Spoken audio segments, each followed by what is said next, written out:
അസ്സലാമു അലൈക്കും വറഹ്മത്തുള്ളാഹി വബറകാതുഹു. ഞാനിന്ന് രാവിലെ എഴുന്നേറ്റ് നമ്മളിങ്ങനെ സാധാരണ കുളിച്ചു മാറ്റുമല്ലോ. അപ്പോൾ പെട്ടെന്ന് ഒരുപാട് വർഷങ്ങൾക്ക് പിന്നിലേക്ക് പോയ പോലെ തോന്നിപ്പോയി. കാരണം ഞാൻ കോളേജിലും സ്കൂളിലൊക്കെ പഠിക്കുന്ന കാലത്ത് ഇതുപോലെ SSFന്റെ സാഹിത്യോത്സവിലെ മലയാള പ്രസംഗ മത്സരത്തിൽ മത്സരിച്ചിരുന്നു. എൻ്റെ യൂട്യൂബ് ജീവിതത്തിൽ എനിക്ക് ഏറ്റവും കൂടുതൽ ഉപകാരപ്രദമായിട്ടുള്ള ഒരു ഏട് കൂടിയായിരുന്നു Kerala state Sunni students federation സാഹിത്യോത്സവങ്ങൾ എന്നുള്ളതാണ്. കാരണം എൻ്റെ യൂട്യൂബ് വീഡിയോൻ്റെ ഇടയിൽ പലപ്പോഴും വന്നിട്ടുള്ള കമൻ്റാണ്, നല്ല അവതരണമാണ്, നല്ല പ്രസൻറ്റേഷനാണ് എന്ന് പറയാറുണ്ട്. അതിൻ്റെ എല്ലാ ക്രെഡിറ്റും ഈ സംഘടനയ്ക്കുള്ളതാണ്, സാഹിത്യോത്സവിനുള്ളതാണ് എന്നുള്ളതാണ്. അപ്പോൾ അങ്ങനെ ഒരു സാഹിത്യോത്സവിലേക്ക് വർഷങ്ങൾക്ക് ശേഷം ഇങ്ങനെ ഒരുങ്ങി വരുന്ന സമയത്ത് വല്ലാത്തൊരു ആനന്ദം പേഴ്സണലി എനിക്ക് ഫീൽ ചെയ്തു. ഒരുപാട് നന്ദി സംഘാടകർക്ക്. എന്തായാലും പുതിയ കാലം സോഷ്യൽ മീഡിയയാണ് എന്ന് പറയുന്ന ഒരു യുഗത്തിലാണ് നമ്മൾ ജീവിക്കുന്നത്. ഇലക്ഷൻ ആണെങ്കിലും നാട്ടിലെ പ്രധാനപ്പെട്ട വിഷയങ്ങളാണെങ്കിലും എന്തിനധികം നാട്ടിലെ കച്ചവടങ്ങൾ പോലും പതുക്കെ സോഷ്യൽ മീഡിയയുടെ പിൻബലത്തിൽ കൂടുകയും കുറയുകയും ചെയ്യുന്നൊരു കാലത്താണ് നമ്മൾ ജീവിച്ചുകൊണ്ടിരിക്കുന്നത് എന്നുള്ളതാണ്. അതോടൊപ്പം തന്നെ നിങ്ങൾക്കൊക്കെ അറിയുന്ന ആളുകൾ ഒരുപാട് നമുക്ക് മുമ്പിലുണ്ട്. യാത്രകൾ ഇഷ്ടപ്പെടുന്ന ആൾക്കാർ ഒരുപാട് കണ്ടിട്ടുണ്ടായിരിക്കും. സന്തോഷ് ജോർജ് കുളങ്ങര 10 വർഷം ഏഷ്യാനെറ്റ് എന്ന് പറയുന്ന വലിയൊരു പ്ലാറ്റ്ഫോമിൽ സ്വന്തം പൈസക്ക് ചെലവഴിച്ച പ്രൊഡക്ഷൻ ഫ്രീ ആയി ടെലികാസ്റ്റ് ചെയ്തതിനു ശേഷമാണ് അദ്ദേഹം സഫാരി ടിവിയും സഞ്ചാരം എന്ന് പറയുന്ന പ്രോഗ്രാമും ഒക്കെ ആയിട്ട് പുറം ലോകത്തേക്ക് ഇറക്കുന്നത്. അതായത് 10 വർഷം അദ്ദേഹത്തിന് സമയമെടുത്തു പുള്ളി ചെയ്യുന്ന കോണ്ടന്റ് എന്താണ് എന്ന് മറ്റുള്ളവരെ ബോധ്യപ്പെടുത്താനും പുള്ളിയുടെ ആ ഒരു സീരീസിനെ എസ്റ്റാബ്ലിഷ് ചെയ്യാനും. പക്ഷെ നമ്മൾ ഇന്ന് ജീവിക്കുന്ന കാലത്ത് നമുക്ക് നന്നായിട്ട് പാട്ടുപാടാൻ അറിയാം, നന്നായിട്ട് വിഷയങ്ങളെ കുറിച്ച് സംസാരിക്കാൻ അറിയാം, നന്നായിട്ട് അവലോകനം ചെയ്യാനും ഒക്കെ അറിയുമെങ്കിൽ നമുക്കിന്ന് വേറൊരാളുടെ സപ്പോർട്ടും ആവശ്യമില്ല. സത്യമല്ലേ? നമുക്കൊരു ഇൻസ്റ്റഗ്രാം പേജ് തുടങ്ങിയിട്ടോ യൂട്യൂബ് പേജ് തുടങ്ങിയിട്ടോ ഫേസ്ബുക്കിൻ്റെ പേജ് തുടങ്ങിയിട്ടോ നമുക്ക് എല്ലാവരെയും അറിയിക്കാവുന്നതും എല്ലാവരിലേക്കും നമ്മുടെ ശ്രദ്ധ ആകർഷിക്കാവുന്നതും ചെയ്യുന്ന ഒരു കാലത്താണ് നമ്മൾ ജീവിച്ചുകൊണ്ടിരിക്കുന്നത്.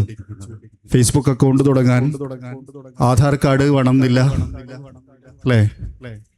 റേഷൻ കാർഡിൽ പേര് വേണ്ട, അതിന് പ്രത്യേക ചെലവും നമുക്കില്ല.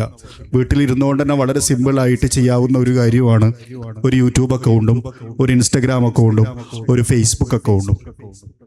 പക്ഷേ ഇത് എല്ലാവർക്കും മുന്നിലുണ്ട്, അല്ലേ? എനിക്കും മുന്നിലുണ്ട്. മൊബൈൽ ഉപയോഗിച്ച് ചെയ്യാം, നിങ്ങൾക്കും ചെയ്യാം. ഞാൻ യൂട്യൂബ് ചാനൽ തുടങ്ങിയിരുന്ന കാലത്ത് ആദ്യം കേട്ടിരുന്ന ഒരു ഡയലോഗാണിത്. ഇപ്പോൾ ഒരു മൊബൈൽ, ഞാനിങ്ങനെ കാറുകൾ വീഡിയോ ചെയ്യണം എന്നുള്ള ഭയങ്കര പാഷനേറ്റ് ആയിട്ടാണ് ഞാനിങ്ങനെ ഒരു യൂട്യൂബ് ചാനൽ തുടങ്ങുന്നതെന്ന് വിചാരിക്കുക. അപ്പോൾ കേരളത്തിലെ പ്രമുഖമായ ഡീലർഷിപ്പുകളിലൊക്കെ പോയിട്ട് എനിക്കിങ്ങനെ ഒരു യൂട്യൂബ് ചാനലുണ്ട്, അതിൽ വീഡിയോ ചെയ്യാനൊരു വണ്ടി വേണമെന്ന് പറയുമ്പോൾ അവർ ചോദിക്കുന്നത്, എൻ്റെ കയ്യിലും മൊബൈൽ ഫോൺ ഉണ്ടല്ലോ, ഞങ്ങൾക്കും ചെയ്താൽ പോരേ എന്നുള്ളൊരു ചോദ്യമാണ്. സത്യത്തിൽ യാഥാർത്ഥ്യമാണല്ലേ? നിങ്ങളുടെ കയ്യിലും മൊബൈൽ ഫോൺ ഉണ്ട്, എൻ്റെ കയ്യിലും മൊബൈൽ ഫോൺ ഉണ്ട്, നിങ്ങൾക്കും വീഡിയോ ചെയ്യാം, എനിക്കും വീഡിയോ ചെയ്യാം. പക്ഷേ ഇപ്പൊ ഞാൻ ഇവിടെ ഇരിക്കുന്നത് എന്താണെന്ന് വെച്ച് കഴിഞ്ഞാൽ അങ്ങനെ 10,000-കണക്കിന് ആളുകൾക്കിടയിൽ നിന്ന് അല്ലെങ്കിൽ 1000-കണക്കിന് ആളുകൾക്കിടയിൽ നിന്ന് എന്തോ ഒന്ന് വ്യത്യസ്തമായി ഞാൻ ചെയ്തതുകൊണ്ടാണ് എന്നാണ് ഞാൻ വിശ്വസിക്കുന്നത്. കറക്റ്റ് അല്ലേ? ഇതിൽ എത്ര ആൾക്കാർക്ക് യൂട്യൂബർ ആവണം എന്ന് ആഗ്രഹമുണ്ട്?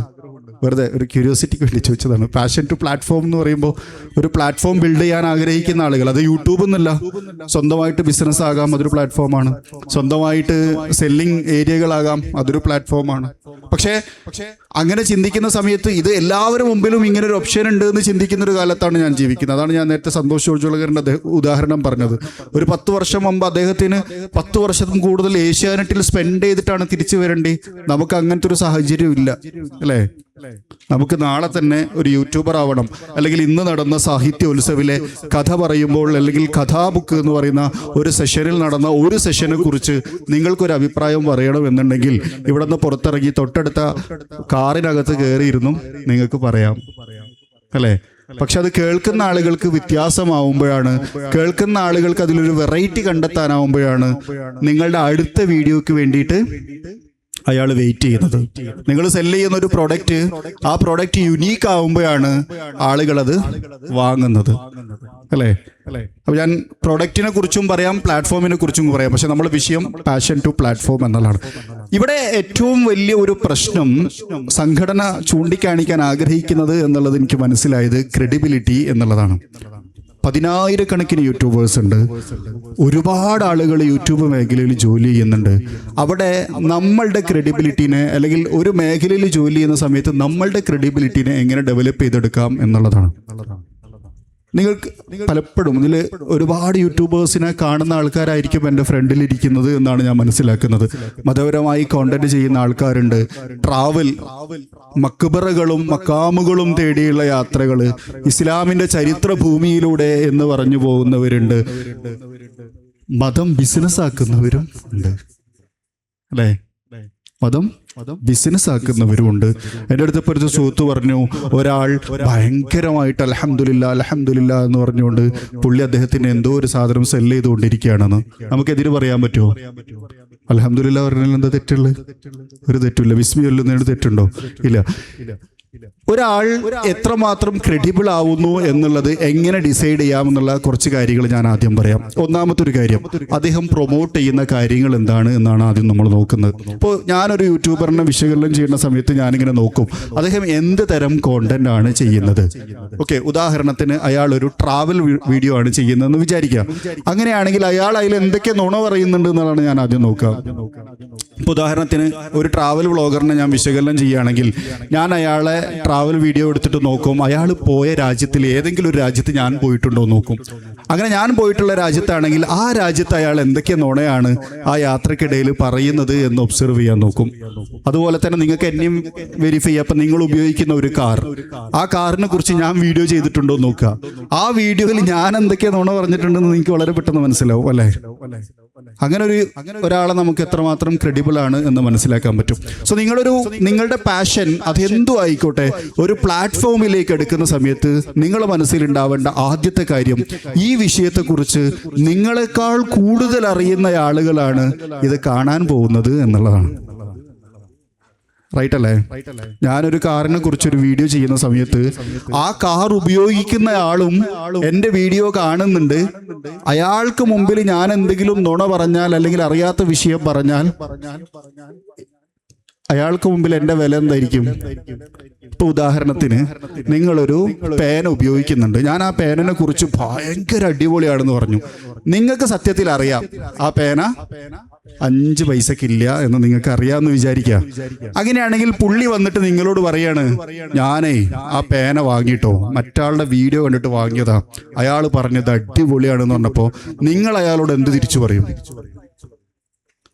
ഞാനത് കഴിഞ്ഞ 5 കൊല്ലമായിട്ട് ഉപയോഗിക്കുന്നുണ്ട്, 5 പൈസക്ക് ആ പേനില്ല. അത് കഴിഞ്ഞിട്ട് രണ്ടാമത്തെ ഡയലോഗ് എന്താണെന്നറിയോ? അവന്റെ വീഡിയോ മുഴുവൻ നുണയാണെന്ന് മനസ്സിലായില്ലേ, ഇനി അത് കാണണ്ട എന്നുള്ളതായിരിക്കും അടുത്ത സജഷൻ, അല്ലേ? സോ നമ്മളൊരു പ്ലാറ്റ്ഫോം ബിൽഡ് ചെയ്യുന്ന സമയത്ത് ഏറ്റവും ആദ്യം ശ്രദ്ധിക്കേണ്ട വിഷയം, അറിയാത്ത വിഷയങ്ങൾ അറിയില്ല എന്ന് പറയാനും അത് പറയാതിരിക്കാനുള്ള മാന്യത നമ്മൾ കാണിക്കണം. അങ്ങനെ കാണിക്കുമ്പോഴാണ് നമ്മളെ വീക്ഷിക്കുന്ന ആളുകൾക്ക് മുമ്പിൽ നമുക്കൊരു വിലയുണ്ടാവുന്നത്. അവൻ ഇല്ലാത്തതൊന്നും പറയാത്ത ഒരാളാണ്. അവനക്ക് അറിയാത്ത വിഷയമാണെങ്കിൽ എന്തില്ല, അവൻ പറയൂല, അത് സ്കിപ്പ് ചെയ്ത് കളഞ്ഞിട്ട്. ഇപ്പോൾ നമുക്കറിയാം, എനിക്കിത് അറിയില്ല, നമ്മളൊരു വീഡിയോ ചെയ്യാണ്, അപ്പോൾ പറഞ്ഞു എൻ്റെ മുമ്പിൽ ഇതാ ഒരു വെള്ളം കുപ്പിയിട്ട്, ഇത് ഏത് കമ്പനിയാണെന്ന് എനിക്കറിയില്ല, ഇത് അറിയുന്ന ആരെങ്കിലും ഉണ്ടെങ്കിൽ ഒന്ന് കമൻറ്റ് ചെയ്താൽ നല്ലതായിരുന്നു എന്ന് പറഞ്ഞാൽ നമുക്കൊരു പ്ലാറ്റ്ഫോം ഡെവലപ്പ് ആവാണ്. അപ്പോൾ ഇതറിയുന്നയാൾ, യെസ് ഇത് ഇന്ന കുപ്പിയുടെ എന്താണ് കിഡ്നി അല്ല കിൻബി എന്തോ പറയുന്ന കുപ്പീനാണ്, അത് ഇന്ന ബ്രാൻഡാണ്, ഇവിടെ നിന്ന് ഉണ്ടാക്കുന്നതാണ്, അതിന് 10 രൂപയാണ് വില എന്നുണ്ട്, അയാൾ കമന്റ് ഇടും. ഈ കമന്റ് ഇടുന്നതോടെ നമുക്കൊരു കമന്റും കിട്ടും, നമ്മൾ നുണ പറഞ്ഞിട്ടില്ല എന്നുള്ള ധാരണ അവനക്കും മനസ്സിലായി. അവൻ കൊള്ളാം, അറിയാത്തത് അറിയില്ല എന്ന് പറഞ്ഞല്ലോ എന്നൊരു സാധനം ബിൽഡ് ചെയ്തെടുക്കാനും നമുക്ക് പറ്റും. സോ ഒന്നാമത്തെ ഒരു വിഷയം, നിങ്ങളെ പാഷൻ എന്തായിക്കോട്ടെ അതൊരു സോഷ്യൽ മീഡിയ പ്ലാറ്റ്ഫോമിലേക്ക് കൊണ്ടുവരുമ്പോൾ ആദ്യം പഠിക്കേണ്ട ഒരു കാര്യം, അറിയാത്ത വിഷയങ്ങൾ അറിയില്ല എന്നുള്ളൊരു ബോധ്യം നമുക്കും അതറിയുന്നയാൾ നമ്മളെ കാണുന്നുണ്ട് എന്നുള്ള ബോധ്യം നമുക്ക് ഉണ്ടാവണം എന്നുള്ളതാണ്. അത് അവരോട് ചോദിച്ച് പഠിക്കാം, അല്ലെങ്കിൽ ഞാൻ നാളെ വായിച്ചിട്ട് ഞാൻ പറയാം, ഇതിപ്പോൾ ഞാൻ കാണുകയാണ്, പെട്ടെന്ന് കണ്ടപ്പോൾ എനിക്ക് മനസ്സിലായില്ല, നാളെ ഞാൻ ഇതേപോലെ സിറ്റുവേഷൻ വരുമ്പോൾ ഞാൻ നിങ്ങൾക്ക് പറഞ്ഞു തരാം, അല്ലെങ്കിൽ ഞാൻ നാളെ ഇതിനെക്കുറിച്ച് മാത്രം ഒരു വീഡിയോ പറയാം എന്ന് പറഞ്ഞൊക്കെ നമുക്ക് എന്ത് ചെയ്യാം, അതൊന്ന് എസ്കേപ്പ് ചെയ്യാം. സോ ഒന്നാമത്തെ അറിവ്, പല പണ്ഡിതന്മാരും പലപ്പോഴും പറഞ്ഞിട്ടുള്ളൊരു കാര്യമാണ്, ജീവിതത്തിലെ ഏറ്റവും വലിയ അറിവ് എനിക്ക് കഴിയാത്തൊരു കാര്യം, അറിയാത്തൊരു കാര്യം നോ അറിയില്ല എന്ന് പറയാനുള്ള കഴിവാണ്. അത് ഒരു പ്ലാറ്റ്ഫോമിലേക്ക് വരുമ്പോൾ ഏറ്റവും ഇമ്പോർട്ടൻ്റ് ആയിട്ടുള്ള ഒരു ഘടകം കൂടിയാണ് എന്നുള്ളതാണ്. രണ്ടാമത്തെ ഒരു വിഷയം, പണം. സോഷ്യൽ മീഡിയയിലേക്ക് വരുന്ന ഒരുപാട് ആളുകളുടെയും സെർട്ടൻ പോയിന്റ് കഴിഞ്ഞ് കഴിഞ്ഞാൽ റവന്യൂ എന്നുള്ളത് വളരെ ഇമ്പോർട്ടൻ്റ് ആണ്. നമ്മൾ എത്ര പാഷനേറ്റ് ആണെങ്കിൽ പോലും നമുക്ക് റവന്യൂ വേണം, അല്ലേ? പണമില്ലാണ്ട് നമുക്ക് ജീവിക്കാൻ കഴിയില്ല. സ്വാഭാവികമായിട്ടും ഒരു ക്രിയേറ്റർ എന്ന് പറയുന്ന, അല്ലെങ്കിൽ ഒരു കോണ്ടന്റ് ക്രിയേറ്റർ എന്ന് പറയുന്ന ആൾക്ക് ഒരു പ്രൊഡക്ഷന് ധാരാളം കോസ്റ്റ് വരുന്നുണ്ട്. ക്യാമറ ക്രൂ വേണം, സ്ക്രിപ്റ്റിംഗ് വേണം, അതിനുവേണ്ട എക്യുപ്മെന്റ്സ് വേണം, ട്രാവൽ വേണം. സോ ഇവിടെ എന്തായാലും നമുക്ക് പണം അത്യാവശ്യമാണ്. ആ സമയത്ത് പണം ഉണ്ടാക്കുന്ന വഴി കറക്റ്റ് ആയിരിക്കണം. നിങ്ങൾ പലപ്പോഴും കാണുന്ന ഒരുപാട് അഡ്വർടൈസ്മെന്റുകൾ നിങ്ങൾക്ക് കാണാൻ പറ്റും. ബെറ്റിംഗ് ആപ്ലിക്കേഷൻസ്, ഗാംബ്ലിംഗ് ആപ്ലിക്കേഷൻസ്, അങ്ങനെ തുടങ്ങിയിട്ട് ഒരുപാട് സാധനങ്ങൾ പ്രൊമോട്ട് ചെയ്യുന്ന ഒരുപാട് യൂട്യൂബേഴ്സിനെ നിങ്ങൾക്ക് കാണാം. എൻ്റെ അടുത്ത് പണ്ട് ഒരു കമ്പനി ഇതേപോലെ എനിക്കൊരു ഓഫർ തന്നു, 2 വർഷത്തേക്ക് ഞങ്ങളുടെ പ്രോഡക്റ്റ് നിങ്ങൾ പ്രൊമോട്ട് ചെയ്യണം, we are giving an offer that you can't refuse. വലിയ എമൗണ്ട് ആണ് പറയാം. പക്ഷേ ആ ഒരു എമൗണ്ടോടുകൂടി നമ്മളുടെ ക്രെഡിബിലിറ്റിയും നമ്മളുടെ ഈ ഒരു പാഷനും നമ്മളുടെ ഈ ഒരു പ്ലാറ്റ്ഫോമും ഒക്കെ നമ്മളെ കയ്യിൽ നിന്ന് പോവും എന്നുള്ളൊരു ബോധ്യം ഓരോ ക്രിയേറ്ററും അല്ലെങ്കിൽ ഓരോ പ്ലാറ്റ്ഫോമിലേക്ക് വരുന്നയാളും ഉണ്ടാക്കിയെടുക്കണം. നമ്മൾ പ്രൊമോട്ട് ചെയ്യുന്ന സാധനം എന്താണ് എന്നുള്ളൊരു ബോധം നമുക്കുണ്ടാവണം. ഉദാഹരണത്തിന് ഒരു ബെറ്റിംഗ് ആപ്ലിക്കേഷൻ നമ്മൾ പ്രൊമോട്ട് ചെയ്ത് കഴിഞ്ഞാൽ നമുക്ക് നമ്മളെ ഇത് പറയല്ലോ ധാർമ്മിക വിപ്ലവം, ആ ധാർമ്മിക ബോധത്തിനറിയാം അത് തെറ്റാണ്. എങ്ങനെയായി കഴിഞ്ഞാലും ഈ ആപ്ലിക്കേഷന്റെ ഫൈനൽ കൺട്രോള് ഈ ആപ്ലിക്കേഷൻ ഉണ്ടാക്കിയ ആളെടുത്താണ്, അല്ലേ? നമ്മൾ ഒരു കാർ ഉണ്ടാക്കിയാൽ ആ കാറിന്റെ കൺട്രോൾ നമ്മളെ കയ്യിലാണ്, അല്ലെങ്കിൽ ഒരു പ്രോഗ്രാം ഡെവലപ്പ് ചെയ്ത് കഴിഞ്ഞാൽ ആ പ്രോഗ്രാമിന്റെ കൺട്രോൾ നമ്മളെ കയ്യിലാണ്. അപ്പോ ഞാനൊരു ആപ്ലിക്കേഷൻ ഉണ്ടാക്കി, ഇപ്പൊ സക്കരിയ എന്ന് പറയുന്ന ഒരാള് ആ ആപ്ലിക്കേഷൻ ഇങ്ങനെ കളിച്ചുകൊണ്ടിരിക്കുകയാണ്. അങ്ങനെ കളിച്ചുകൊണ്ടിരിക്കുന്ന സമയത്ത് ആ സക്കരിയ 1 കോടി റുപ്യ ഉണ്ടാക്കുകയാണ്. അത് കാണുകയാണ് ആര് ഉണ്ടാക്കിയ ഞാൻ എന്താ ചെയ്യാ? നിങ്ങളൊന്ന് വെറുതെ ആലോചിച്ചോക്കെ, ഞാൻ എന്താ ചെയ്യാ? ഞാൻ ചെയ്യും. അവൻ അങ്ങനെ 1 കോടി റുപ്യ ഉണ്ടാക്കണ്ട. അപ്പൊ അടുത്ത ലെവല് എനിക്ക് ഏറ്റവും ടഫ് ഉള്ളതായിരിക്കും. ആ 1 കോടി റുപ്യ മൊത്തം പോയിട്ട് വേണമെങ്കിൽ വൈഫിൻ്റെയോ ഉമ്മാൻ്റെയോ അല്ലെങ്കിൽ മറ്റോ സ്വർണ്ണോ മറ്റോ എന്തോ പണയം വെച്ചിട്ട് ഇങ്ങോട്ട് തരേണ്ട സിറ്റുവേഷൻ ക്രിയേറ്റ് ചെയ്യാൻ ആപ്പ് ഉണ്ടാക്കി എനിക്ക് പറ്റും, അല്ലേ?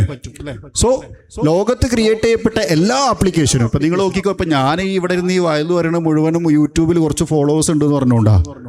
യൂട്യൂബ് നാളെ ഡിസൈഡ് ചെയ്യണം, ഓക്കെ സോറി ഞങ്ങൾ ഈ കമ്പനി ഷട്ട് ഡൗൺ ചെയ്യാണ്, നാളെ മുതൽ യൂട്യൂബിന്റെ സേവനം. ടിക്ടോക്ക് ഒരു സുപ്രഭാതത്തിൽ ആശാൻ വന്നിട്ട് പറഞ്ഞു നാളെ മുതൽ ടിക്ടോക്ക് ഇല്ല. അതേപോലെ യൂട്യൂബ് പറഞ്ഞാൽ എന്ത് ചെയ്യും? കെട്ടിപ്പിടിച്ചിട്ട് നാളെ മുതൽ യൂട്യൂബർ നജീബ് റഹ്മാൻ വെറും നജീബ് റഹ്മാൻ ആകുന്നു, പണിക്ക് പോകുന്നു, അല്ലേ? രാവിലെ എണീക്കുന്നു, കുളിക്കുന്നു, പണിക്ക് പോകുന്നു എന്നുള്ള മൂഡ്. അതുപോലെ തന്നെയാണ് എല്ലാ ആപ്ലിക്കേഷനും. ഈ യൂട്യൂബിന്റെ കൺട്രോൾ യൂട്യൂബ് ഡിസൈഡ് ചെയ്യണം, ഇവൻ ഇങ്ങനെ വലുതാവണ്ട, ഇവന്റെ അൽഗോരിതം ഒന്ന് താഴ്ത്തി കൊടുത്തു കളയാം എന്ന് പറഞ്ഞു കഴിഞ്ഞാൽ ഒന്നും ചെയ്യാൻ പറ്റില്ല. യൂട്യൂബിന് അത് ചെയ്യാനുള്ള റൈറ്റ്സ് നമ്മൾ ആദ്യം ഒപ്പിട്ട് കൊടുത്തിട്ടാണ് നമ്മൾ യൂട്യൂബിനകത്ത് അക്കൗണ്ട് ഉണ്ടാക്കുന്നത്. സോ ഇതേപോലെ തന്നെ ഏത് ബെറ്റിംഗ് ആപ്പാണെങ്കിലും ഏത് ഗാംബ്ലിംഗ് ആപ്പാണെങ്കിലും അതിന് ഫുൾ കൺട്രോളും ഇവരെ കയ്യിലാണ് എന്നുള്ള ധാർമ്മിക ബോധം നമുക്ക് ഉള്ളിടത്തോളം കാലം അത് പ്രൊമോട്ട് ചെയ്യുന്നത് തെറ്റാണ്. എൻ്റെ അടുത്തൊരു കമ്പനി ഇതേപോലെ വന്നിട്ട് പറഞ്ഞു, നമുക്കൊരു പ്രൊമോഷൻ ഉണ്ട്, അത് ചെയ്യണം, പക്ഷേ നിങ്ങൾ ഏതെങ്കിലും ഗാംബ്ലിംഗ് ആപ്പ് പ്രൊമോട്ട് ചെയ്തിട്ടുണ്ടോ എന്ന് ചോദിച്ചു. ഞാൻ പറഞ്ഞു ഇതുവരെ ചെയ്തിട്ടില്ല. അങ്ങനെയാണെങ്കിൽ നമുക്കിത് സൈൻ ചെയ്യാം. അതായത് ബ്രാൻഡുകൾക്കിടയിൽ പോലും ഗാംബ്ലിംഗ് ആപ്പ് പ്രൊമോട്ട് ചെയ്യുന്നവനെ ഒരു തേർഡ് പാർട്ടി യൂട്യൂബർ, അതായത് പൈസക്ക് വേണ്ടി എന്തും ചെയ്യുന്നവനാണ് എന്നുള്ള ഒരു ലേബലിലാണ് കാണുന്നത്. സോ അതുകൊണ്ട് നമ്മൾ പ്രൊമോട്ട് ചെയ്യുന്ന പ്രൊഡക്റ്റ് എന്താണ് എന്നുള്ള ബോധ്യം നമുക്കുണ്ടാവണം. അത് എന്ത് പ്രൊഡക്റ്റ് ആയിക്കോട്ടെ. അപ്പൊ ഞാൻ എൻ്റെ വീഡിയോക്കടിയിൽ ഒരു കാറിനകത്ത് ഉപയോഗിക്കുന്ന പെർഫ്യൂമിന്റെ ഒരു സാധനം പ്രൊമോട്ട് ചെയ്യുന്നുണ്ട്.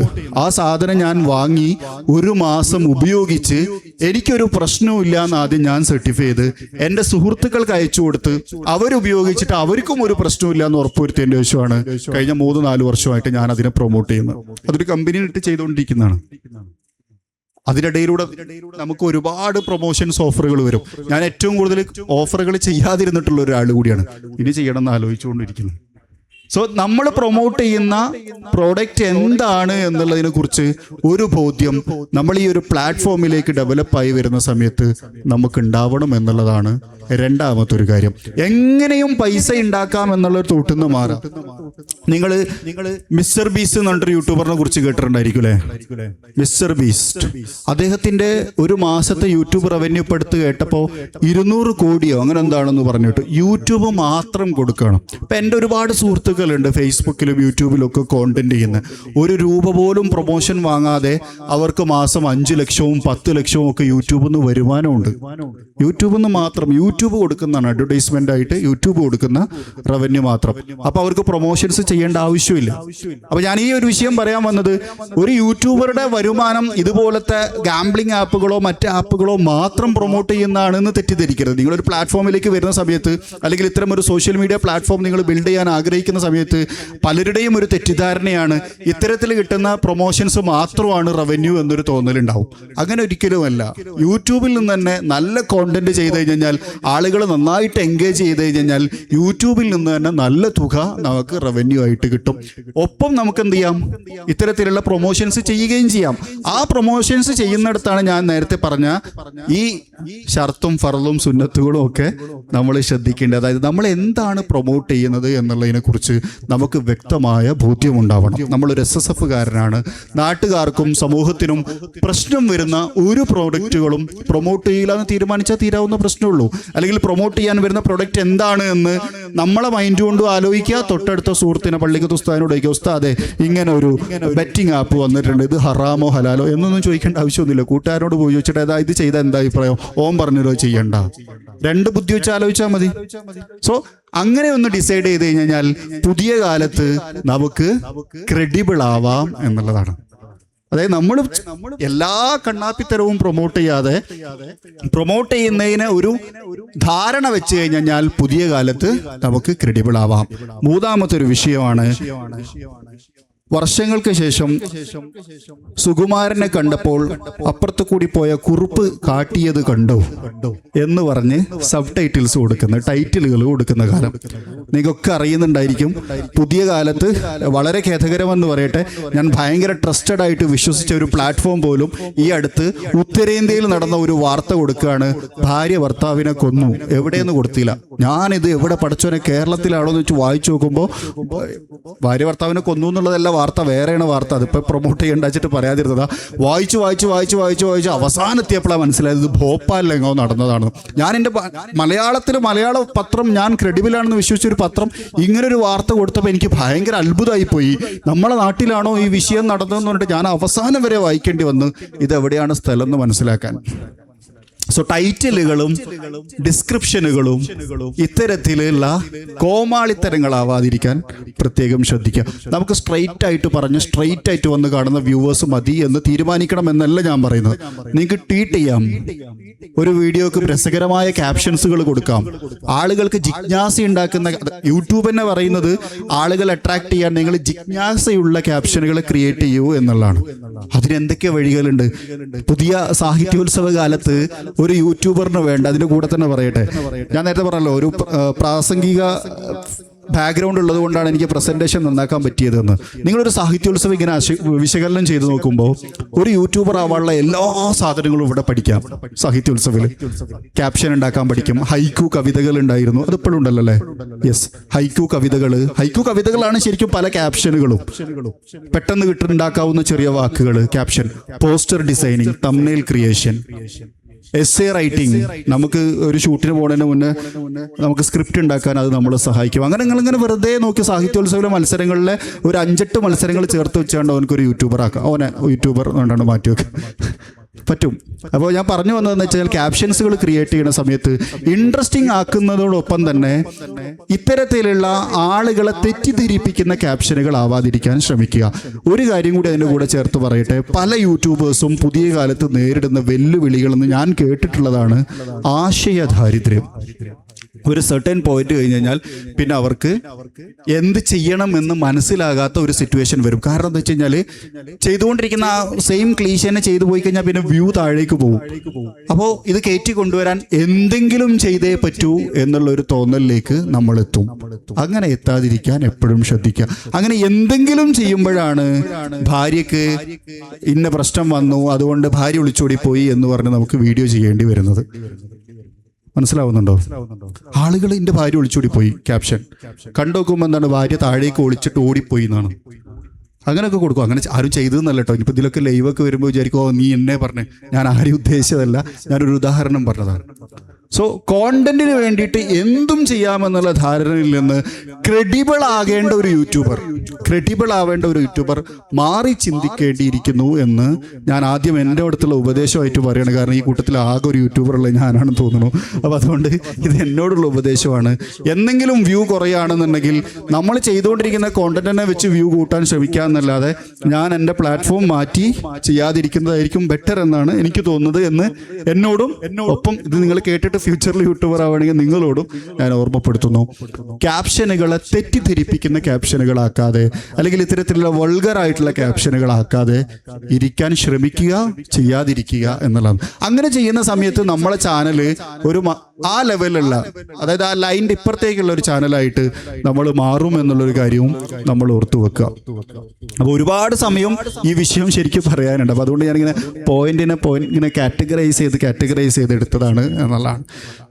ഒരുപാട് വർഷങ്ങൾക്ക് മുമ്പ് ഞാനിങ്ങനെ ഒരു യൂട്യൂബ് ചാനൽ തുടങ്ങണം എന്ന് ആഗ്രഹിച്ചു. ഒരു കഥയും കൂടി പറഞ്ഞ് അവസാനിപ്പിക്കാം. കഥ കേൾക്കാൻ താല്പര്യമില്ലേ?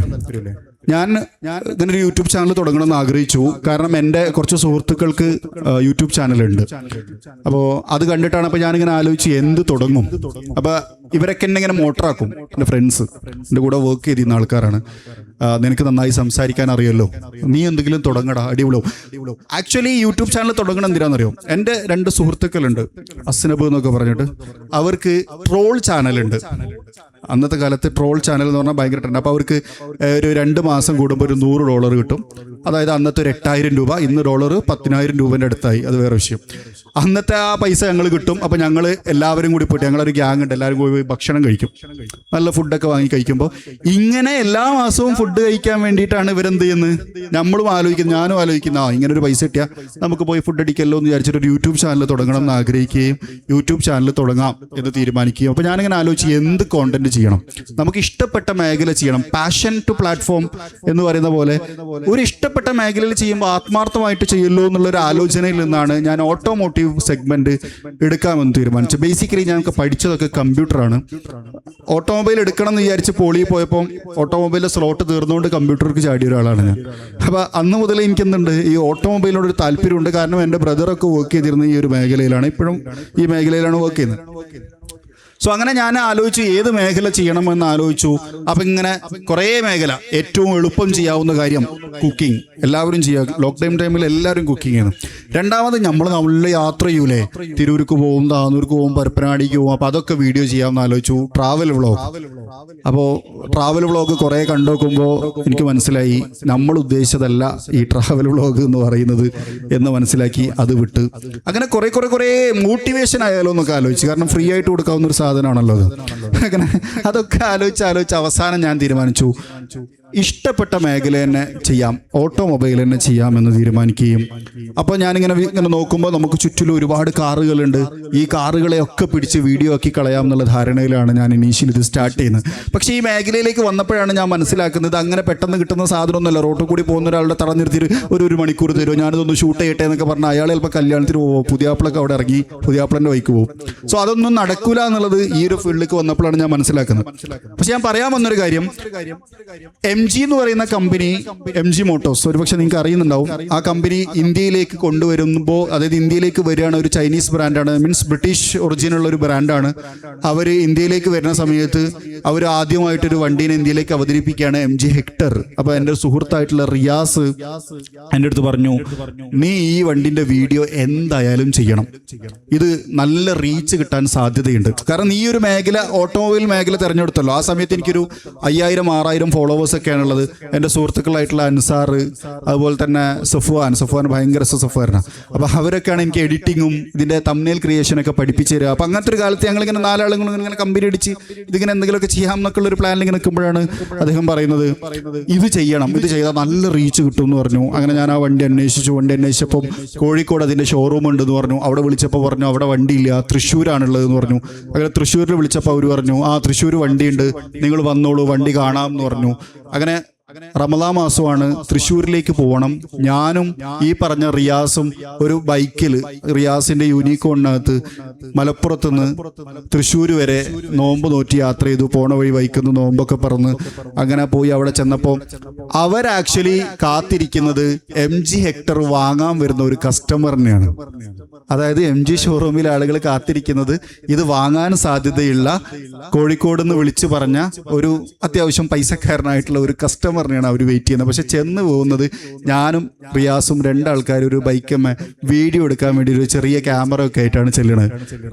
കാര്യം പറഞ്ഞു, അവർ പറഞ്ഞു ഇത് ഇന്ത്യയിൽ ലോഞ്ച് ആയിട്ടില്ല, അതുകൊണ്ട് ഇതിന്റെ വീഡിയോ ചെയ്യാൻ പറ്റൂല എന്ന് പറഞ്ഞു. ഈ പറ്റൂല എന്ന് പറയുന്ന കാര്യം ഉണ്ടല്ലോ, ചെയ്യാൻ പറ്റൂല എന്ന് പറഞ്ഞ കാര്യം ഞാൻ ആ സമയമാകുമ്പോഴേക്ക് ഒരുപാട് തവണ കേട്ട് ശീലിച്ചു. കാരണം ഞാൻ ഈ ചാനൽ തുടങ്ങി, യൂട്യൂബ് ചാനൽ തുടങ്ങിയ സമയത്ത് ഞാൻ ആദ്യം പറഞ്ഞല്ലോ, റൂട്ടിലെടുക്കുന്ന വണ്ടികളൊക്കെ ചെയ്ത് തുടങ്ങാമെന്ന് വിചാരിച്ചിട്ടാണ് ഇത് തുടങ്ങിയതെന്ന് പറഞ്ഞല്ലോ. അപ്പോൾ എനിക്ക് ആദ്യം റൂട്ടുമ്പോൾ വണ്ടി കിട്ടാതായപ്പോൾ എനിക്ക് മനസ്സിലായി ഡീലർഷിപ്പിൽ പോയി ചോദിക്കാം, അതാകുമ്പോൾ അവരവിടെ വെറുതെ നിർത്തിയിട്ടേക്കാണല്ലോ. അങ്ങനെ ഡീലർഷിപ്പിൽ പോയി ചെന്ന് ചോദിക്കുന്ന സമയത്ത് അവർ പറഞ്ഞൊരു കാര്യമാണ്, ഇത് ഇങ്ങനെ എല്ലാവർക്കും ഒന്നും ചെയ്യാൻ കൊടുക്കൂല ബ്രോ, ഇതിന് നിയോഗിക്കപ്പെട്ട കുറെ മലക്കുകളുണ്ട്, അവരെ ഉത്തരവാദിത്വമാണ് ഇത് ചെയ്യല്. അപ്പോൾ ഞങ്ങൾക്കും ഇത് അറിയില്ലല്ലോ, നിങ്ങൾ ക്രെഡിബിൾ അല്ല. അവർ പറഞ്ഞ വാക്കാണ്, നിങ്ങൾ ഇത് കൊണ്ടുപോയിട്ട് എന്ത് ചെയ്യുമെന്ന് ഞങ്ങൾക്ക് എങ്ങനെ അറിയാം? അതറിയില്ല. നിങ്ങൾ ഈ വണ്ടി കൊണ്ടുപോയിട്ട് ഇതിനെ പറ്റി പറയണം, ഇതിങ്ങനെ വളഞ്ഞിരിക്കുകയാണ്, ഇവിടെ വളഞ്ഞിരുന്ന മോശമാണെന്ന് പറഞ്ഞാൽ അവരെ സെയിൽസിന് അത് ബാധിക്കും. റൈറ്റ്. 10 ആൾ കണ്ട 10 ആൾക്ക് ഈ വണ്ടിനെ കുറിച്ച് ഒരു നെഗറ്റീവ് അഭിപ്രായം ഉണ്ടായി, അവൻ 10 ആളോട് പറഞ്ഞത് മൊത്തം 100 ആളായി. റൈറ്റ്. അതുകൊണ്ട് ഇത് അങ്ങനെയൊന്നും കൊടുക്കാൻ പറ്റില്ല, ഇതിന് കുറേ ഫോർമാലിറ്റീസ് ഉണ്ട് എന്ന് പറഞ്ഞ് ഈ നോ എന്ന് പറയുന്ന വാക്ക് ഞാൻ കുറേ പറ്റൂല, നടക്കൂല, ഇപ്പൊ പറ്റൂല, ഒറ്റടിക്ക് പറ്റൂല എന്നൊന്നും പറയൂല. അത് നമ്മളിപ്പോ തെറി വിളിക്കുമ്പോ അന്റെ സന്താന്നൊന്നും പറയില്ലല്ലോ, പിതാവിന്റെ ശിരസ് എന്നൊക്കെ പറഞ്ഞ മാതിരി ഒരു മയത്തിലൊക്കെ പറയും. അങ്ങനെ അത് നമുക്ക് നോക്കാം, ഞങ്ങൾ വിളിക്കാം, അങ്ങനെയൊക്കെ പറയും. അപ്പൊ അതുകൊണ്ട് തന്നെ ഇതൊരുപാട് കേട്ടോണ്ട് എനിക്ക് വലിയ വിഷമമൊന്നുമില്ല. ഞാനും റിയാസും കൂടി സമയം ഒരുപാടാവുണ്ടോ? ഇൻട്രാക്ഷൻ ഉണ്ടല്ലേ? ഇപ്പൊ തീർക്കാം, കഥയും കൂടി പറഞ്ഞിട്ട് നിർത്താം. ഓക്കെ. അപ്പൊ ഞാനും റിയാസും കൂടി തിരിച്ച് ബൈക്കിൽ വന്ന് കയറുമ്പോ അരുൺ എന്നാണ് ആ ഡീലർഷിപ്പ് മാനേജർ. 4-5 വർഷം മുമ്പ് നടന്ന കഥ കേട്ടോ. ഡീലർഷിപ്പിന്റെ ഹെഡിന്റെ പേര്. അയാള് ഇങ്ങനെ വന്നിട്ട് എൻ്റെ അടുത്ത് വെച്ച്, നിങ്ങളെ പേരെന്താ പറഞ്ഞതെന്ന് വെച്ചാൽ ഞാൻ പറഞ്ഞ നജീബ് റഹ്മാൻ എന്നാണെന്ന്. നിങ്ങൾക്ക് നോമ്പില്ലേന്ന് ചോദിച്ചു എൻ്റെ അടുത്ത്. അപ്പൊ ഞാൻ പറഞ്ഞു ആ നോമ്പുണ്ട്. അപ്പൊ നോമ്പ് തുറന്നോ? 8 മണിയാകുമ്പോൾ ഞങ്ങൾ തൃശ്ശൂർ എത്തുന്നത്, രാത്രി 8 മണിക്ക്. 6 മണിക്ക് ഷോറൂം പൂട്ടി പോകേണ്ട മാനേജേഴ്സ് കോഴിക്കോട് നിന്ന് ഇത് വാങ്ങാൻ കപ്പാസിറ്റി ഉള്ള 2 കസ്റ്റമേഴ്സ് വരുന്നുണ്ട് പറഞ്ഞിട്ട് വെയിറ്റ് ചെയ്താ. അപ്പൊ ഞങ്ങൾ പറഞ്ഞ വരുന്ന വഴി ഞങ്ങൾ വഴിയിൽ നിന്ന് നോമ്പ് തുറന്നു. അപ്പോൾ നോമ്പ് തുറന്നിട്ട് ഭക്ഷണം കഴിക്കുമല്ലോ, അത് കഴിച്ചോ? ഇല്ല, ഇനി ഞങ്ങൾ തിരിച്ചു പോകുമ്പോൾ ഹോട്ടലിൽ എവിടെയെങ്കിലും കയറി കഴിക്കും എന്ന് ചോദിച്ചപ്പോൾ അദ്ദേഹത്തിൻ്റെ അടുത്ത് ചോദിച്ചതാണ്, നിങ്ങൾ ഈ ഒരു കാറ് റിവ്യൂ ചെയ്യാൻ വേണ്ടിയിട്ട് ഈ നോമ്പും നോറ്റിട്ട് മലപ്പുറത്തുനിന്ന് ഒരു ബൈക്കിൽ ഇവിടം വരെ വന്നതാണോ നിങ്ങൾ 2 പേരും എന്ന് എൻ്റെ അടുത്ത് ചോദിച്ചു. ഞാൻ പറഞ്ഞു ആ വന്നതാണ്, ഞങ്ങൾ അങ്ങനെ പോവാറുണ്ട്, കുഴപ്പമൊന്നുമില്ല. പക്ഷെ ഈ ഒരു സാധനം, അതായത് ഈ റമദാൻ മാസം നോമ്പ് നോൽക്കുമെന്ന് എല്ലാവരും വിചാരിക്കുന്ന ആ ഒരു കാലത്ത് 2 മുസ്ലിം ചെറുപ്പക്കാർ നോമ്പൊക്കെ പിടിച്ച് വഴിയിൽ നിന്ന് നോമ്പൊക്കെ തുറന്ന് ഇവിടം വരെ വന്ന് ഇത് ചെയ്യണമെന്ന് ആഗ്രഹിച്ച് വന്നു എന്നുള്ള ആ ഒരു എലമെന്റ് ഉണ്ടല്ലോ, ആ ഒരു എലമെന്റ് ഈ അരുൺ സാറിന് ഭയങ്കര ഇഷ്ടമായി. പുള്ളി എൻ്റെ അടുത്ത് പറഞ്ഞു വെയിറ്റ് ചെയ്യും, ഞാൻ എന്തെങ്കിലും ചെയ്യാൻ പറ്റുമോ നോക്കട്ടെ എന്ന് പറഞ്ഞ് പുള്ളി EVM ഗ്രൂപ്പിൻ്റെ ഡയറക്ടേഴ്സിനെ വിളിക്കണു, MGൻ്റെ സെയിൽസിൻ്റെ ഹെഡുമാരെ വിളിക്കുന്നു. ഒക്കെ വിളിച്ചിട്ട് പുള്ളിൻ്റെ അടുത്ത് പറഞ്ഞു, നിങ്ങളൊരു വീഡിയോ ഉണ്ടാക്കിക്കോ, ഒരു നല്ലൊരു വീഡിയോ ഉണ്ടാക്കി, പക്ഷേ ഇത് എവിടെ നിന്നാണ് ചെയ്തേക്കണത് എന്നൊന്നും പറയണ്ട, പകരം നിങ്ങളൊരു നിർത്തിയിട്ടിട്ട് ഈ വണ്ടിൻ്റെ ഫീച്ചേഴ്സൊക്കെ എക്സ്പ്ലെയിൻ ചെയ്തിട്ടൊരു വീഡിയോ ചെയ്തോ എന്ന് പറഞ്ഞ് പെർമിഷൻ തരുന്നത്. ആ വീഡിയോ 1 ലക്ഷം കൊണ്ട് ഒരു ദിവസം കൊണ്ട് 2 ലക്ഷം ആളുകൾ കണ്ട് എൻ്റെ ചാനൽ 5000-6000 ഫോളോവേഴ്സുള്ള ചാനൽ ഒറ്റയടിക്ക് 25,000 ഫോളോവേഴ്സായിട്ട് കയറാൻ സഹായിച്ചു എന്നുള്ളതാണ്. സോ ഞാൻ നിങ്ങളോട് പറയാൻ ആഗ്രഹിച്ചൊരു കാര്യം എന്താണെന്ന് വെച്ച് കഴിഞ്ഞാൽ, നമ്മൾക്ക് മുമ്പിൽ വലിയൊരു ലോകം ഓപ്പണാണ് സോഷ്യൽ മീഡിയ.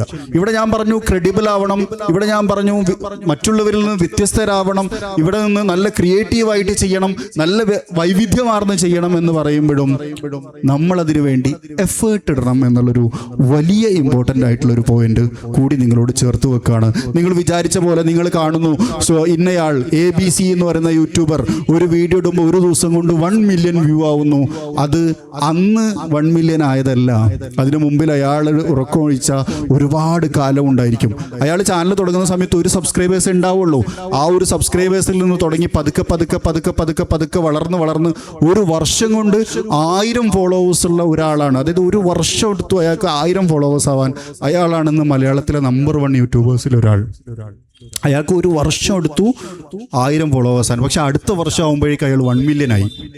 സോ ഈ ഒരു വർഷമാണ് നമ്മളെ ലൈഫ് ഡിസൈഡ് ചെയ്യുന്നത് എന്നതാണ്. സോ അതുകൊണ്ട് എഫേർട്ട് എടുക്കാതെ സോഷ്യൽ മീഡിയ പ്ലാറ്റ്ഫോം ഉണ്ട്, ആൽഗോരിതം അങ്ങോട്ട് കൊണ്ടുപോയിക്കോളും, ആൾക്കാർ കമൻറ്റ് ചെയ്തോളും, എന്നിട്ട് വീഡിയോ ഉണ്ടാക്കിയിട്ടാണ്ട് കുടുംബക്കാരെ ഗ്രൂപ്പിലൊക്കെ അയച്ചു കൊടുത്താൽ കുടുംബക്കാരത് കണ്ടിട്ട് ഫോളോ ആക്കിക്കോളും എന്നൊന്നും എന്ത് ചെയ്യരുത്, തെറ്റിദ്ധരിക്കരുത്. നല്ല കോണ്ടന്റുകൾക്ക് പിന്നാലെ നമ്മൾ യാത്ര ചെയ്തുകൊണ്ടേയിരിക്കണം. നല്ല കോണ്ടന്റുകൾ നമ്മൾ കണ്ടെത്തണം, അത് വ്യത്യസ്തമായ രീതിയിൽ പ്രസന്റ് ചെയ്യണം, അത് നല്ല രീതിയിൽ വളർത്തിയെടുക്കണം. ഇത് നമ്മളൊരു ബിസിനസ് പോലെ അല്ലെങ്കിൽ ഒരു മരം വെച്ചതുപോലെ നമ്മൾ അതിനെ ഇങ്ങനെ വെള്ളം ഒഴിച്ച് വളർത്തി എടുത്തുകൊണ്ടേയിരിക്കണം എന്നുള്ളതാണ്. അന്ന് പല ഡീലർഷിപ്പിലും കയറി ഇറങ്ങി. ഞാനിവിടെ മലപ്പുറത്ത് വർക്ക് ചെയ്തിരുന്ന കാലത്ത് ശനിയാഴ്ച രാത്രി വരും വീട്ടിൽ, എന്നിട്ട് കുളിച്ചു മാറ്റി രാത്രി മലബാർ ട്രെയിനിന് എറണാകുളത്തേക്ക് പോകും. പുലർച്ചെ 4 മണിയാകുമ്പോൾ അവിടെ എത്തും. റെയിൽവേ സ്റ്റേഷനിൽ കുളിച്ചു മാറ്റി നിസ്കരിച്ച് എല്ലാ ഡീലർഷിപ്പിലും ഇങ്ങനെ കയറുമായിരുന്നു ഞാൻ. എനിക്കൊരു വണ്ടി ഷൂട്ട് ചെയ്ത് തരുമോ, വണ്ടി ഷൂട്ട് ചെയ്ത് തരുമോ. അന്ന് തരില്ല എന്ന് പറഞ്ഞാൽ പല ഡീലർഷിപ്പിന്റെയും വലിയ ബ്രാൻഡ് ഇന്ന് നമ്മളെ പരിപാടിക്ക് അങ്ങോട്ട് ഇൻവൈറ്റ് ചെയ്ത് നമ്മളെ കൊണ്ടുപോകുന്നുണ്ട്. ഈവൻ നിങ്ങൾ എണ്ണിക്കോ, മെഴ്സിഡീസ്, ലംബർഗിനി, പോർഷെ, BMW അങ്ങനെ എണ്ണിയ എല്ലാ കമ്പനികളും നമ്മളെ ഇന്ന് അവരുടെ പ്ലേസിലേക്ക് കൊണ്ടുപോയി അവരുടെ ആതിഥേയത്വത്തിൽ നമ്മളെ കൊണ്ട് വീഡിയോ ചെയ്യിപ്പിക്കുന്നുണ്ട്. അതിന് പിന്നിൽ ഒറ്റ റീസണേ ഞാൻ കാണുന്നുള്ളൂ. ഒന്നാമത് നമ്മൾ പറഞ്ഞ പ്രസന്റേഷൻ, അതിൻ്റെ എല്ലാ ക്രെഡിറ്റും ഗോസ് ടു സംഘടനയുടെ സാഹിത്യോത്സവങ്ങളാണ്.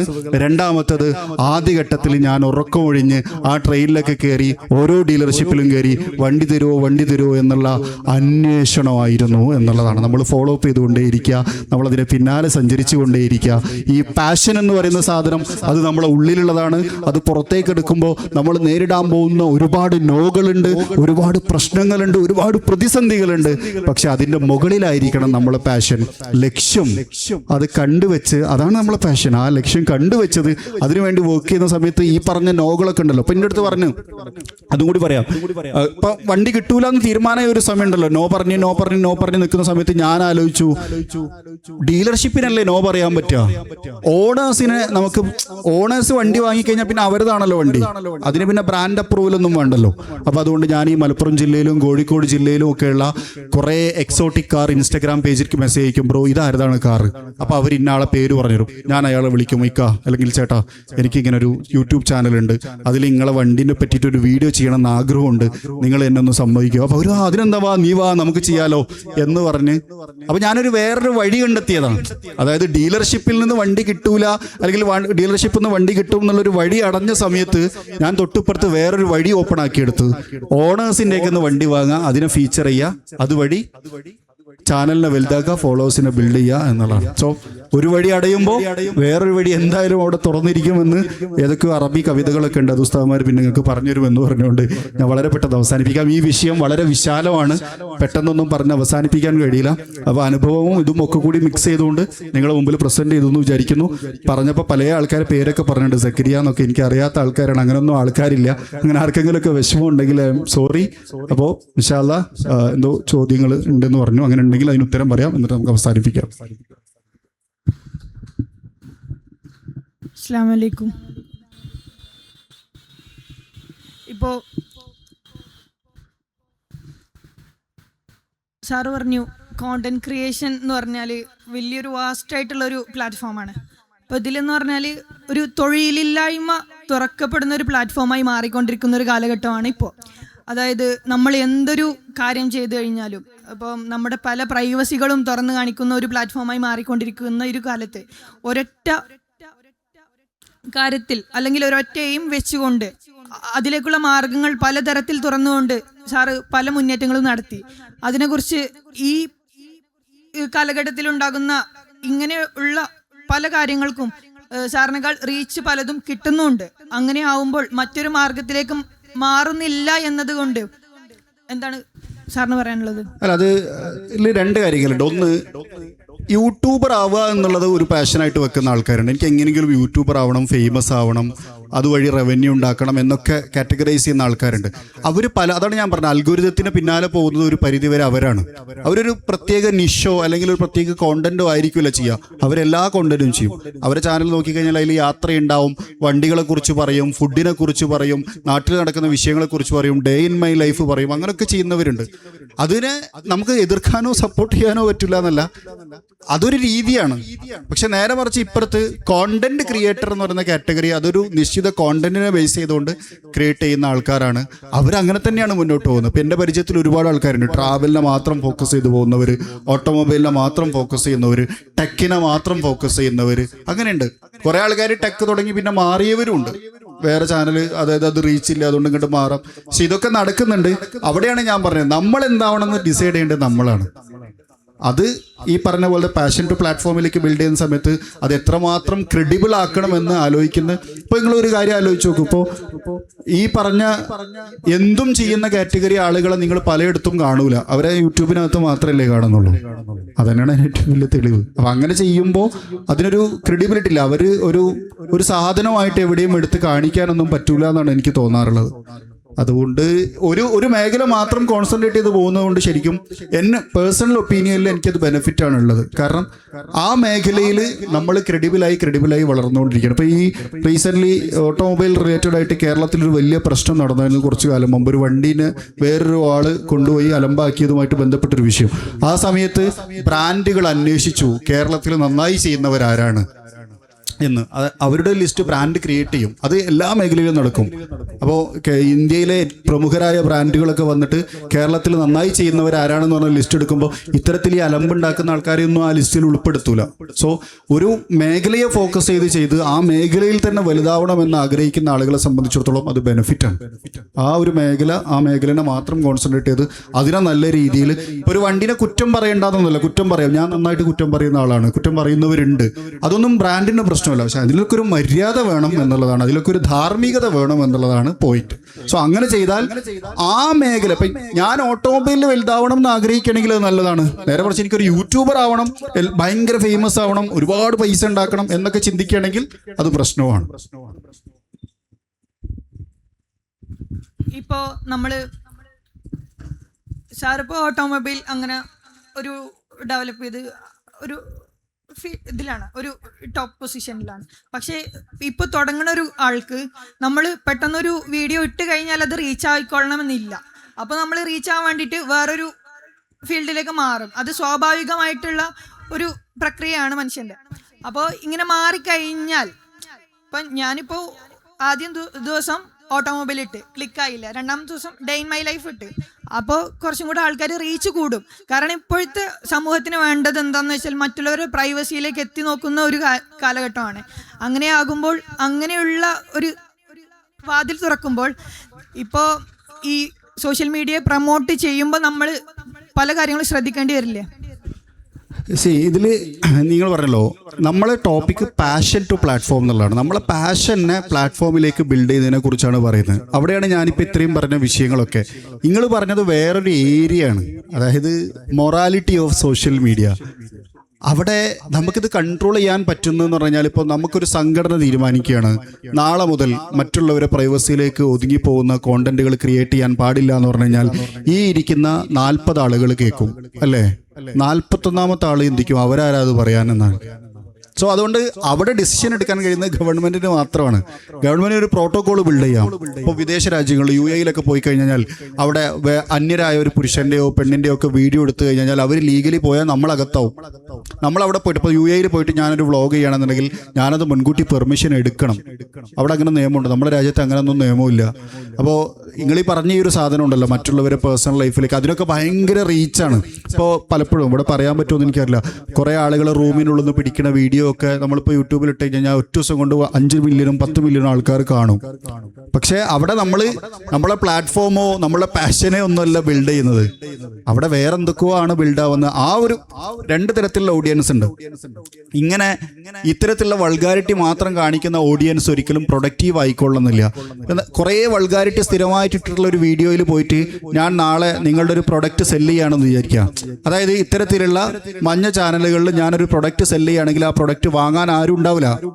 അങ്ങനത്തെ ഒരു വാങ്ങുന്ന അല്ലെങ്കിൽ അത് വാങ്ങാൻ കപ്പാസിറ്റി ഉള്ള ഒരു ഓഡിയൻസ് ഒന്നും ആയിരിക്കില്ല അത് കാണുന്നുണ്ട്. അതുകൊണ്ട് തന്നെ അതൊരു പ്ലാറ്റ്ഫോം ആക്കി ബിൽഡ് ചെയ്തെടുക്കാൻ പറ്റൂല എന്നുള്ളതാണ് എൻ്റെ സത്യാവസ്ഥ. നേരെ മറിച്ച് നമ്മളൊരു നിഷ് ക്രിയേറ്റ് ചെയ്ത് അതിൽ അതുമായി ഇഷ്ടപ്പെട്ടപ്പോൾ ഞാനൊരു വണ്ടീൻ്റെ ചാനൽ ക്രിയേറ്റ് ചെയ്ത് ആ വണ്ടിനോട് പാഷനേറ്റ് ആയിട്ടുള്ള ആളുകൾ അത് കണ്ട് അത് ഫോളോ ചെയ്ത് ആ ചാനൽ വലുതായി ഞാൻ നാളെ വണ്ടിയുമായി ബന്ധപ്പെട്ട ഒരു പ്രൊഡക്റ്റ് സെല്ല് ചെയ്യുകയാണെങ്കിൽ അത് വാങ്ങാൻ ആൾക്കാരുണ്ടായിരിക്കും. കാരണം എൻ്റെ ഓഡിയൻസ് മുഴുവനും അങ്ങനത്തെ ബൈയിങ് കപ്പാസിറ്റി ഉള്ള ആ പാഷനോട് ഇൻട്രസ്റ്റഡ് ആയിട്ടുള്ള ആൾക്കാരാണ് എന്നുള്ളതാണ്. സോ അതുകൊണ്ട് തന്നെയാണ് ഞാനൊരു ടിഷ്യൂ ബോക്സ് ലോഞ്ച് ചെയ്തു എൻ്റെ ഓൺ പ്രൊഡക്റ്റ് ആയിട്ട്. അതായത് സാധാരണഗതിയിൽ നമ്മൾ വണ്ടിക്കകത്തൊരു ടിഷ്യൂ ബോക്സ് എപ്പോഴും വെക്കല ചതുരത്തിലുള്ളതാണല്ലോ. അത് ഡാഷ്ബോർഡിൽ വെക്കും, ബ്രേക്ക് പിടിക്കുമ്പോൾ ബാക്കിലേക്ക് പോകും, അത് എടുത്ത് സീറ്റിൽ വെക്കും. അപ്പോൾ സീറ്റിൽ ആരെങ്കിലും വന്നിരിക്കുമ്പോൾ അത് എടുത്ത് ബാക്കിലത്തെ സീറ്റ് വെക്കും. ഇനി ബാക്കിലത്തെ സീറ്റിൽ ആരെങ്കിലും വന്നു കഴിഞ്ഞാൽ അത് എടുത്ത് ബാക്കിലത്തെ പാർസൽ ട്രെയിൽ വെക്കും. അതാണല്ലോ നമ്മൾ ടിഷ്യൂ ബോക്സിന് ഒരു സഞ്ചാര പദം എന്ന് പറയുന്നത്. അപ്പോൾ ഞാൻ ആലോചിച്ച് ഈ ടിഷ്യൂ ബോക്സിനെ എങ്ങനെ വെക്കാൻ പറ്റുമെന്ന് ആലോചിച്ചപ്പോൾ നമ്മളെ വാഹനത്തിനകത്ത് ധാരാളം കപ്പ് ഹോൾഡേഴ്സ് ഉണ്ട് അല്ലേ. വാട്ടർ ബോട്ടിൽ വെക്കാനുള്ള പോക്കറ്റ് 4 ഡോർ പോക്കറ്റിലുണ്ട്, 2 സെൻട്രൽ ടണലിലുണ്ട്, ബാക്കിൽ ആംബ്രസ്റ്റിനകത്തുണ്ട്. അതിനകത്ത് ഫിറ്റ് ആവുന്ന ഒരു ടിഷ്യൂ ബോക്സ് എന്തുകൊണ്ട് ലോഞ്ച് ചെയ്തുകൂടാന്ന് ആലോചിച്ചു. ഞാനൊരിക്കൽ ഇതേപോലെ വിദേശത്ത് യാത്ര ചെയ്യുന്ന സമയത്ത് ഒരു ബ്രാൻഡിൻ്റെ ഒരു ടിഷ്യൂ ബോക്സ് കണ്ടു, കപ്പ് ഹോൾഡർ ടിഷ്യൂ എന്ന് പറഞ്ഞിട്ട്. ഞാനത് ഇന്ത്യയിൽ കൊണ്ടുവന്നിട്ട് കോപ്പി അടിച്ച് സെല് ചെയ്തു. കോപ്പി അടിക്കാൻ മീൻസ് ഇൻസ്പയർ ചെയ്തു. അവരവിടെ സെല് ചെയ്യണില്ല. കേരളത്തിൽ പല ബ്രാൻഡും മെർച്ചൻഡൈസ് ആയിട്ട് അത് കൊടുക്കുന്നുണ്ടായിരുന്നു. ഞാൻ ആ സാധനം എന്ത് ചെയ്തു, വ്യവസായവൽക്കരിച്ചു. എൻ്റെ വീഡിയോയിലൂടെ പറഞ്ഞു, ഇതാ ഇങ്ങനെ ഒരു ടിഷ്യൂ ബോക്സ് ഞാനൊരു യാത്രയിൽ കണ്ടു, എനിക്കത് ഇഷ്ടപ്പെട്ടു, ഞാനത് ഇന്ത്യയിൽ കൊണ്ടുവന്നിട്ട് റിപ്ലിക്കേറ്റ് ചെയ്തിട്ടുണ്ട്, നിങ്ങൾക്ക് ആർക്കെങ്കിലും വാങ്ങണമെന്നുണ്ടെങ്കിൽ നിങ്ങൾക്ക് വാങ്ങാമെന്ന് പറഞ്ഞു. ഇഷ്ടം പോലെ വിറ്റു. ഇപ്പോഴും ഞാൻ വിറ്റുകൊണ്ടിരിക്കുന്നുണ്ട്. കാരണം എൻ്റെ ഓഡിയൻസ് കാർ ഉപയോഗിക്കുന്നവരാണ്, കാറുള്ളവരാണ്. ഇനി നിങ്ങൾക്ക് കാറില്ല, നിങ്ങൾക്ക് കാർ ഇഷ്ടമാണ്, നിങ്ങൾ ഈ വീഡിയോ കാണുമ്പോൾ വേറെ ആൾക്ക് സജസ്റ്റ് ചെയ്ത് കൊടുക്കുകയും ചെയ്യും. സോ ഈ പറഞ്ഞ ഈ കൈൻഡ് ഓഫ് ഉണ്ടല്ലോ, സ്വകാര്യതയിലേക്ക് ഒളിഞ്ഞു നോക്കുന്ന കച്ചറകൾ മാത്രം പ്രൊമോട്ട് ചെയ്യുന്ന ചാനലുകൾ ഒരിക്കലും പ്രൊഡക്റ്റീവ് ആവില്ല എന്നുള്ളതാണ്. അതിലൂടെ ഒന്നും നമുക്ക് സെല് ചെയ്യാനും പറ്റില്ല. സോ അത് അങ്ങനെ ഒരു പ്ലാറ്റ്ഫോം ബിൽഡ് ചെയ്തുകൊണ്ട് ഒരു കാര്യവും ഫ്യൂച്ചറിൽ നമുക്കില്ല. നാളെ മുതൽ യൂട്യൂബ് എന്നോട് പറയാണ്, നിങ്ങൾക്ക് യൂട്യൂബ് റവന്യൂ ഒന്നും തരൂല എന്ന് പറഞ്ഞു കഴിഞ്ഞാൽ എനിക്ക് വേണമെങ്കിൽ ഇതുപോലത്തെ കാർ റിലേറ്റഡ് പ്രൊഡക്റ്റ് മാത്രം വിറ്റിട്ട് എനിക്ക് റവന്യൂ ഉണ്ടാക്കാം. കാർ പെർഫ്യൂം വെക്കാം, കാർ ഫ്രാഗ്രൻസ് വെക്കാം, കാർ ടിഷ്യൂ വെക്കാം, കാർ മാറ്റ് വെക്കാം, കാർ ലൈറ്റ് വെക്കാം, കാർ ബൾബ് വെക്കാം, കാർ എന്തും വെക്കാം, കാറും വെക്കാം. കാരണം എൻ്റെ ഓഡിയൻസ് മുഴുവനും അങ്ങനത്തെ ആൾക്കാരാണ്. അതുകൊണ്ട് ഞാൻ ബിൽഡ് ചെയ്ത് വെച്ചേക്കുന്നത് എൻ്റെ ഒരു പ്ലാറ്റ്ഫോമാണ്.